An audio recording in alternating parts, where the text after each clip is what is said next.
नमस्कार दोस्तों, आज हमारी स्टूडियो में मौजूद हैं सचिन अतुलकर जी। हम आपका बहुत बहुत स्वागत करते हैं। बहुत बहुत धन्यवाद आपका जी। आज का आधुनिक दौर है, ऐसे में अपराध के जो तरीके हैं वो भी नए नए और आधुनिक होते जा रहे हैं। तो ऐसे अपराधों को रोकथाम करने के लिए क्या आधुनिक तरीके अपना रहे हैं? देखिए, आजकल अपराधी जो है पुरानी शैली से अपराध नहीं करते हैं। उनको पता है कि पुलिस किस प्रकार से अपराधों को ट्रेस करती है या अपराधी को पकड़ सकती है, तो वो काफ़ी नए तरीकों का इजाद करते हैं जिससे वो पुलिस की पकड़ से बाहर रहे हैं जी। लेकिन चूंकि पुलिस में जो पुलिसकर्मी हैं, जो यहाँ के लोग हैं, वो भी जानते हैं कि अपराधियों ने क्या नया तरीका इजाद किया है या किस प्रकार से पुलिस से बचने का प्रयास वो करते हैं। चूंकि आप पहले से ये नहीं बता सकते कि कोई अपराध किस प्रकार से किया जाना है या किस प्रकार से अपराधी करता है, लेकिन जैसे जैसे समय बीतता है, जिस प्रकार के अपराध सामने आते हैं, तो पुलिस को ये पता रहता है कि अपराधी कितने तरीकों से अपराध को कर पाता है या कर सकता है। तो उन्हीं तरीकों से पुलिस उनको ट्रेस करने की कोशिश करती है। लेकिन ये भी है बात कि आपको लगातार अपनी व्यावसायिक दक्षता जो है पुलिस को बढ़ानी चाहिए, जिससे अपराधी जो है अपराध करने में सफल ना हो पाए, और अगर अपराध कर भी लेता है तो उसकी गिरफ्तारी हो पाए। तो इसलिए पुलिस को भी लगातार अपनी व्यावसायिक दक्षता बढ़ाती रहनी चाहिए, और इसी से संभव है कि अपराध पे भी अंकुश लगाया जा सकेगा और अपराधी जो नई नई प्रणालियों का उपयोग करके अपराध कर रहे हैं उसमें भी कमी आएगी। अपराधों की रोकथाम के लिए आपकी तरफ से क्या क्या कदम उठाए जा रहे हैं? देखिए, अपराध बहुत विभिन्न प्रकार के होते हैं, लेकिन मुख्यतः जो महिला संबंधी अपराध हैं जी। और जो बच्चों संबंधी अपराध हैं उस पे पुलिस की प्राथमिकताएं ज्यादा होती हैं। सभी अपराध पुलिस की प्राथमिकता में आते हैं, लेकिन कुछ विशेष वर्गों पर पुलिस जो है विशेष ध्यान देकर उन अपराधों को रोकने का प्रयास करती है। महिलाओं से संबंधित अपराध और बच्चों से संबंधित अपराधों को प्राथमिकता पे लिया जाता है। जहां से भी इस प्रकार की शिकायत आती है उस पर तत्परता से कार्रवाई की जाए, ये अपेक्षित रहता है और कार्रवाई की जाती है। उसी प्रकार से कुछ अपराध ऐसे होते हैं जिनको पुलिस द्वारा अधिक पेट्रोलिंग से, गश्त द्वारा रोका जाता है, जैसे लूट के, डकैती के या नकबजनी के जो अपराध हैं। तो इनको भी रोकने में पुलिस जो है पूरी तत्परता से कार्रवाई करती है। कानून व्यवस्था बनाए रखने में एक नया आयाम जोड़ा गया है और वो है FRV। तो FRV क्या है और ये कैसे कार्य करता है? FRV जैसे आपने कई बार नाम सुना होगा, इसका मतलब है फर्स्ट रेस्पॉन्स व्हीकल जी, है ना। आप जैसे नाम आपको बता रहा है उस प्रकार से कार्य भी उसका वही है कि पुलिस को जब भी कोई अपराध की या कोई भी घटना की सूचना मिलती है तो ये बहुत ही महत्वपूर्ण हो जाता है कि पुलिस घटना स्थल पे कितने समय में पहुंच रही है, और घटना स्थल पर पहुंचने का जो समय है उससे ही पुलिस के जो परफॉर्मेंस है उसका आकलन किया जाता है। तो उसी प्रकार फर्स्ट रेस्पॉन्स व्हीकल बनाया गया है जिसमें आप डायल 100 नंबर पर अगर कॉल करेंगे, कोई भी व्यक्ति 100 नंबर पर कॉल कर सकता है, उसकी जो परेशानी है वो बता सकता है। तो घटना स्थल की जो सबसे नजदीकी FRV गाड़ी होगी, FRV व्हीकल होगा, वो घटना स्थल पर पहुंचेगा, उस समस्या का निदान करेगा और आवश्यकता अनुसार वरिष्ठ अधिकारियों को भी इसकी सूचना देगा। तो ये इस प्रकार से ही कार्य कर रही है। अभी तक जो इसकी कार्य करने में जो पब्लिक का रिस्पॉन्स सामने आया है बहुत अच्छा है। लोगों ने इसको काफी सराहा है, जिसमें कुछ ऐसे इंसिडेंट भी हमारे सामने आए हैं जिसमें एक जो फिजिकली डिसेबल्ड व्यक्ति था, ब्लाइंड व्यक्ति था, उसने 100 नंबर पे मदद मांगकर कॉल किया, उसे अपने गांव तक पहुंचाया गया, जिसमें गांव वालों ने काफी FRV व्हीकल का स्वागत किया। इस प्रकार के अनेक बहुत सी इंसिडेंट्स हैं जिसमें FRV व्हीकल ने मौके पर पहुंचकर बहुत महत्वपूर्ण घटनाओं में कार्रवाई की है तथा अपराध को नियंत्रण में करने में सहायता प्रदान की। FRV जो गतिविधियां करती है उसके दौरान हमें कई बार ये भी देखने में आता है कि लोग बेवजह फोन कर देते हैं। ऐसे लोगों से आप क्या कहना चाहेंगे? देखिए, कोई भी योजना जब भी लागू होती है, अब चूंकि सभी सामान्य पब्लिक में योजना का प्रचार प्रसार होता है और 100 नंबर कोई भी व्यक्ति डायल कर सकता है, तो कुछ ऐसे भी कॉल्स होते हैं जिसपे पुलिस द्वारा कोई कार्रवाई ना होनी हो, या कोई कॉल इस प्रकार के होते हैं जिसमें कुछ अन्य बातें बताई गई हो जिसमें कोई कार्रवाई अपेक्षित ही ना हो जी। तो ये भी एक योजना का भाग होता है कि इस प्रकार के कॉल्स आते हैं, लेकिन मुख्य योजना जो है FRV की, अपराध नियंत्रण की, स्पॉट पर पहुंचने की, उस पर हमें बल देना होता है।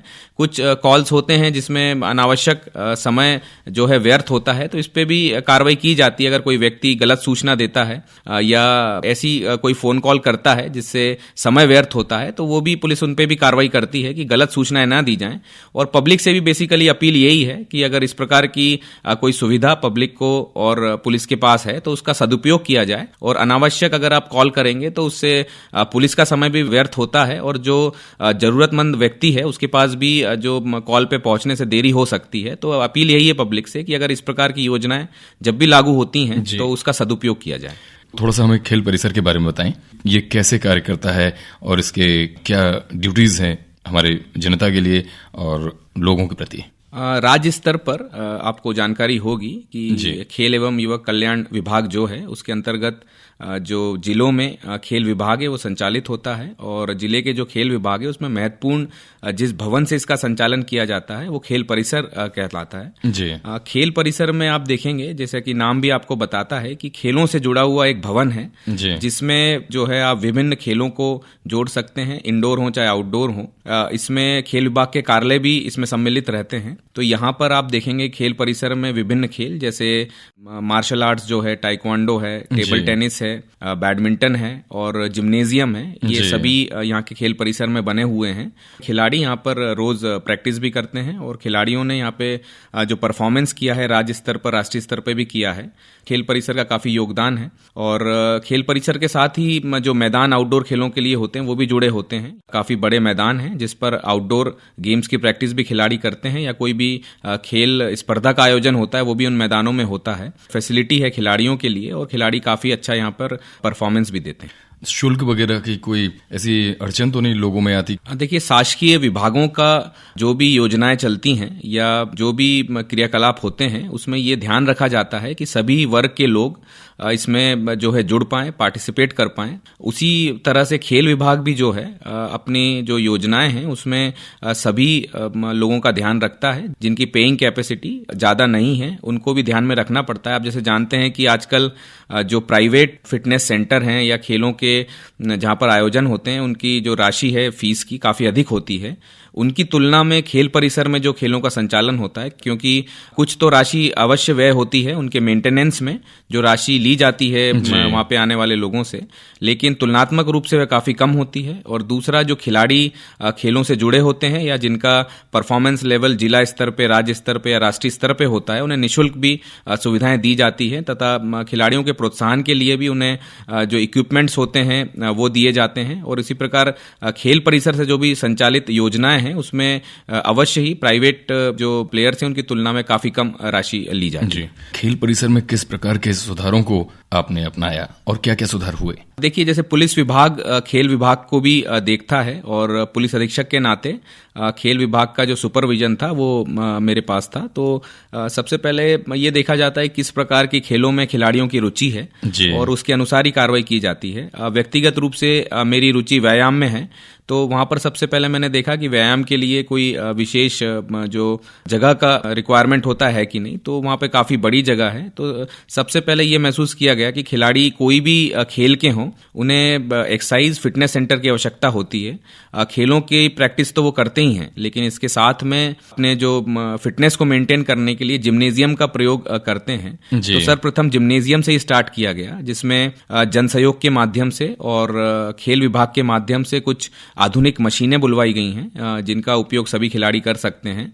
और युवाओं का इस तरफ काफ़ी रुझान भी है, तो नई मशीनों के साथ में ही उसको शुरुआत की गई है। इसके अतिरिक्त जो दूसरे गेम्स हैं जैसे बैडमिंटन है या टाइक्वांडो है या आउटडोर गेम है, बास्केटबॉल है, फुटबॉल है, इनके भी सभी के जो खिलाड़ियों को इक्विपमेंट्स लगते हैं आधुनिक जो रहते हैं वो सभी खिलाड़ियों को प्रदान किए गए हैं, जिससे वो खेलों में रुचि भी बना पाएं तथा उनका प्रैक्टिस लेवल इस प्रकार का हो कि जब राज्य स्तर पे या राष्ट्रीय स्तर पे वो परफॉर्म करें तो वहाँ पे भी कंपटीशन अच्छा दे पाएं। जी, एक सवाल हमारे जहन में कौंध रहा है कि ग्रामीण क्षेत्र के लोग और हमारा देसी खेल, इनका समन्वय कैसे किया जाए? देखिए, भारत में और राज्य स्तर पे भी कुछ ऐसे खेल हैं जिसमें ग्रामीण क्षेत्र के लोग आज भी काफी रुचि लेते हैं, इवन शहर के लोग भी रुचि लेते हैं। तो इनको खेलों को जोड़ने के लिए गांव-गांव में जो है खेल विभाग की तरफ से प्रशिक्षक होते हैं, यहाँ पर खेल समन्वयक होते हैं जो गांव में स्कूलों में जाकर जो खिलाड़ी हैं उनको प्रोत्साहन देते हैं तथा जो विभिन्न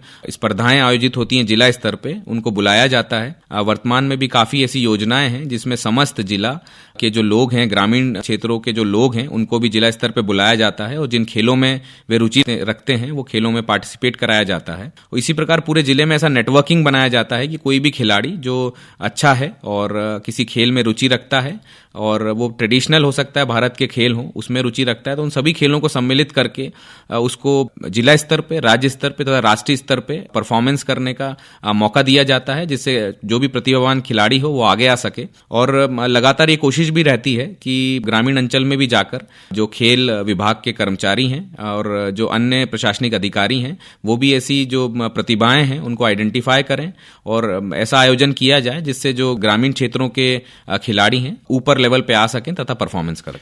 एसपी साहब, आप खुद अपने शारीरिक दक्षता के ऊपर बहुत ज़्यादा बल देते हैं और लगातार अभ्यास भी करते हैं, तो आज की स्थिति में आपने जो देखा परिवर्तन वो किस प्रकार का देखा? आप खुद भी जानते होंगे भली भांति फिटनेस कोई भी सामान्य व्यक्ति के लिए बहुत महत्वपूर्ण है जी। लेकिन जब आप पुलिस के संदर्भ में उसकी बात करेंगे तो ये और भी महत्वपूर्ण हो जाता है, क्योंकि पुलिस का जो कार्य प्रणाली है, जिस प्रकार का कार्य करना पड़ता है, उसमें फिटनेस का महत्व बहुत ज्यादा है।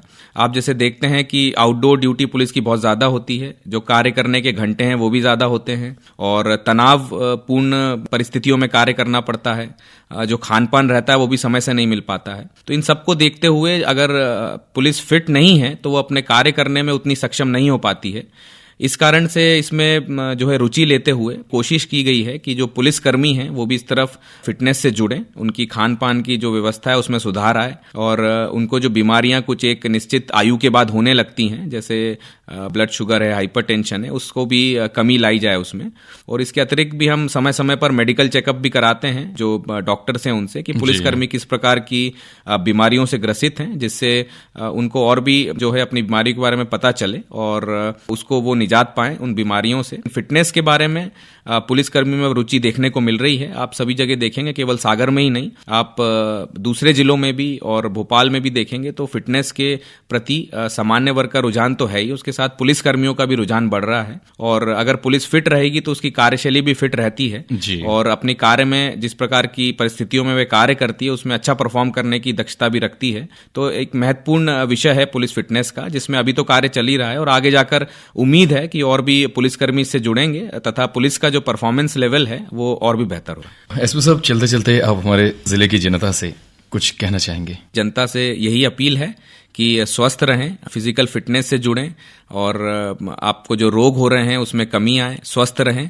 तो यही मेरी शुभकामनाएं हैं। चूंकि मैं पुलिस विभाग की तरफ से यहाँ पर उपस्थित हुआ हूँ, इसलिए ये भी पब्लिक से अपील होगी कि जो पुलिस अपराधों की रोकथाम में कार्रवाई करती है उसमें आप लोग पुलिस का सहयोग करें जहां तक हो सके, क्योंकि पुलिस जो है आपसे आधारित जो सूचनाएं हैं उसके आधार पर भी काम करती है और अपराधियों तक पहुंचती है। तो यही अपील है कि जितना भी हो सके पुलिस के साथ सहयोगी बने, पुलिस की मदद कर सकें तथा ऐसी स्थिति जब भी निर्मित हो, जब पुलिस को आपकी आवश्यकता हो, तो आप अवश्य आगे आएं और पुलिस के साथ हाथ मिलाकर काम करें। आप हमारे स्टूडियो आए, आपने हमसे बातचीत की, आपका बहुत बहुत धन्यवाद। धन्यवाद।